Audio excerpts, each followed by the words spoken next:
पिंटू भाई, मेरा तो शेयर मार्केट में बहुत नुकसान हो गया। जिस शेयर में पैसे डाला वो नीचे आ गया और मैं डूब गया।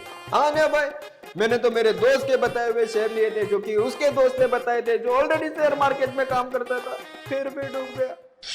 लोग कहते हैं कि शेयर मार्केट में पैसा लगाओ पैसा बनेगा, पैसा लगाओ पैसा बनेगा, लेकिन तो बना ना, बना, लेकिन दूसरे का। तुझे मालूम है अभिमन्यु क्यों मारा गया था? क्योंकि अभिमन्यु अकेला था और लोगों ने उसे घेर के मारा था ने? अधूरे ज्ञान की वजह से। अभिमन्यु को चक्रव्यूह में घुसना तो आता था, लेकिन निकलना नहीं आता। तो भाई जहाँ से वो घुसा था उधर से बाहर भी तो आ सकता था ने, है ने? हाँ भाई, तुम दोनों जरा पास आना। हाँ, थोड़ा सा और पास आओ। हाँ, आधा है ज्ञान, खतरा है जान। अबे सिर्फ अर्जुन ही था जिसे चक्रव्यूह भेदना आता था।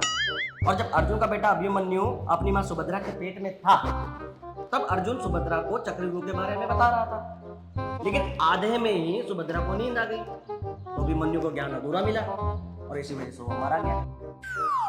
और तुम भी शेयर मार्केट के इस समय अभिमन्यु हो, जो शेयर मार्केट में घुस तो जाते हो लेकिन बाहर निकलना नहीं आता और इसलिए मारे जाते हो। तो मेरे लल्लो अर्जुन बनो, मार्केट को समझो, तब जाके इन्वेस्टमेंट करो, क्योंकि दूसरों के भरोसे जंग नहीं जीती जाती। लेकिन भाई अर्जुन बनने के लिए हमें द्रोणाचार्य तो ढूंढना पड़ेंगे ने, और आप तो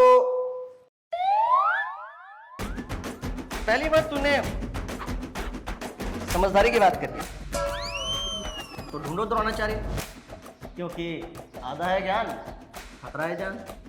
एकदम सही बात ने भाई। अरे